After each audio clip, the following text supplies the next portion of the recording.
The entire legal team was men. There's no women, and yet there are brilliant women lawyers like me in this house. Next time, put us there, and we'll help you. Secondly, Madam Speaker, in areas that have been predominantly opposition, the only fund you can rely on that is changing lives is CDF. Third, Madam Speaker, in my own constituency, I have seen us move from mud-walled, grass-thatched schools to permanent schools. I would want to encourage the judges and people who live in cities to do an immersion in the village so that they know the reality. Yes. A lot of people do not know the reality on the ground. The people who are posh in cities, the lawyers and the ones who are lofty, go to the ground and learn the reality.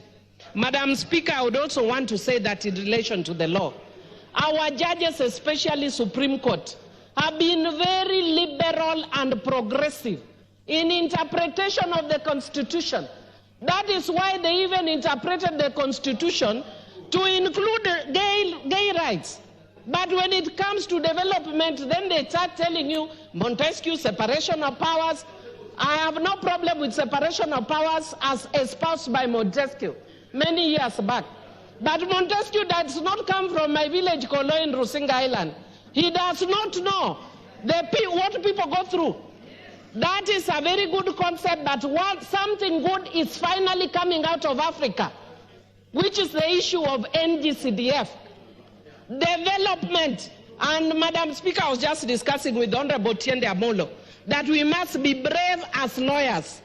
And if there is one legacy we must leave in this house, is to entrench the fourth role of a member of parliament in this country, which is development. If it does not come through NGCDF, it will come through my pocket. That is the reality. And the members that came before us were overwhelmed. That is why they promoted this. Right now, the role of MPs has totally been removed. But MPs are still being harassed. Put it and make MPs have a role. I have no excuse. Anybody can bash me what they want. But as an intellectual and as a bright lawyer, this is one thing I am willing to defend to my grave. Bora usiguze NGCDF. Wengine wanasema bora usiguze mulima, mimi bora usiguze NGCDF. Hapo tutapigana.